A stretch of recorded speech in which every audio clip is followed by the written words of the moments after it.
হঠাৎ করেই সিদ্ধান্ত নিই বাবার বাড়িতে বেড়াতে যাব। মাত্র একদিনের সিদ্ধান্তে আমরা বাবার বাড়িতে চলে আসি। তো এটা ছিল বাবার বাড়িতে দ্বিতীয় দিন। প্রথম দিনের ভ্লগ আসলে ওইভাবে আমি শেয়ার করতে পারিনি। কারণ এতদিন পরে আসছি যে, তাই আর কি হচ্ছে ওইভাবে কোনো কিছু আর কি ভিডিও করা হয়নি। তো দ্বিতীয় দিন সকালবেলা এটা আমি আর মেয়েদের বাবা চলে যাচ্ছিলাম আমরা হচ্ছে আমাদের ড্রাগন মাঠে কিছু ড্রাগন ফল আনার জন্য। এখন তো ড্রাগন ফলের সিজন, তো বাগানের অনেক ড্রাগন ফল আর কি পেকে আছে। তাই আম্মু বললো আর কি বাসায় খাওয়ার জন্য কিছু ফল নিয়ে আসতে। যে পরিমাণ গরম পড়েছে, আমরা আসলে প্রচণ্ড রোদের মধ্যে এই বের হব হচ্ছি করতে করতে বেশ দুপুরই হয়ে গিয়েছিল বলা চলে। তো প্রচণ্ড গরম আর মাঠের মধ্যে তো একদম থাকাই যাচ্ছে না। তো আমরা দুজনেই তো চলে এসেছি আমাদের বাগানে। আমাদের এদিকে ড্রাগনের চাষটা অনেক বেশি হয়, মাঠের পর মাঠ শুধু ড্রাগন আর ড্রাগন। এখন সবার বাগানে ড্রাগন ফল অনেক বেশি পরিমাণ আর কি ধরেছে হয়েছে। এই সময় আর কি ফলের বিজনেসটা অনেক বেশি ভালো হয়। সবাই প্রতিদিন মাঠ থেকে হচ্ছে ড্রাগন উঠে বাজারে বিক্রি করতে নিয়ে যায়, আমাদেরও নিয়ে যায়।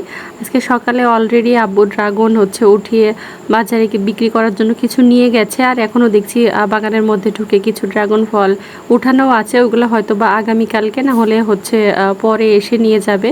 তো এই তো আমরা হচ্ছে বাগানে ঢুকে যাচ্ছি। এত পরিমাণ গরম, আর ড্রাগন গাছে কিন্তু প্রচুর পরিমাণ কাঁটা।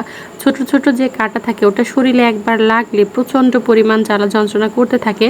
আর গাছগুলা অনেক বড় হয়ে গেছে, ঝাপটালো হয়ে গেছে, এখন বাগানের মধ্যে হাঁটাই যায় না।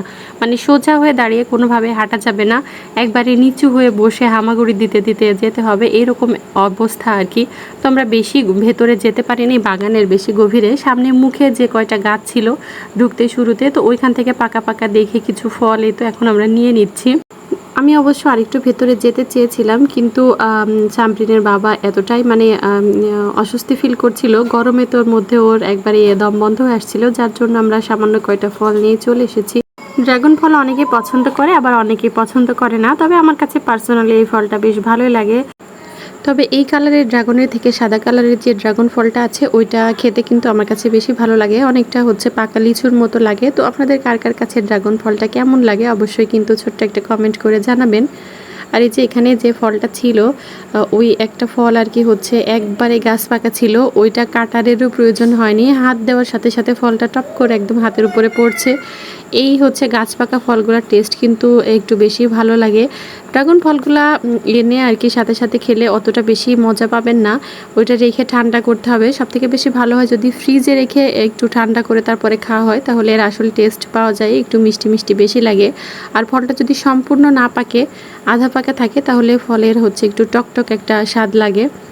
ফলটা একটু পাকিয়ে বেশি খেলেই ভালো হয়। কিছু কিছু ড্রাগন আছে মিষ্টি কম, আবার কিছু কিছু আছে অনেক বেশি মিষ্টি। তো মিষ্টি যে ফলগুলো সেগুলো ভালো লাগে, আর মিষ্টি কম যারা পছন্দ করেন তাদের জন্য তো মিষ্টিগুলা। তো এই ফলটা আর কি হচ্ছে অনেক উপকারী একটা ফল, শুধু যে মানুষ মুখে টেস্টের জন্য খায় সেটাও কিন্তু না। ডায়াবেটিক্স সহ অন্যান্য যে নানা রকম রোগ শোক আছে, এটা অনেক রোগের জন্য মানে উপকারী আর কি। তাই তো হচ্ছে সামরিনের বাবা কেটে নিচ্ছিল এক এক করে।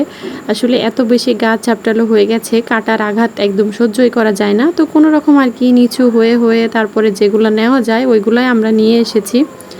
আর এই তো আসার পর আমি হচ্ছে সব থেকে বেশি পাকা যে ফলটা ছিল ওই ফলটা এখন খেতে বসে গেছি। নিজেদের বাগানের ফল নিজে হাতে পেড়ে খাওয়ার মজাই কিন্তু অন্যরকম। তো আজকে এখানে বিদায় নিচ্ছি, সবাই ভালো থাকবেন, সুস্থ থাকবেন, আল্লাহ হাফেজ, আসসালামু আলাইকুম।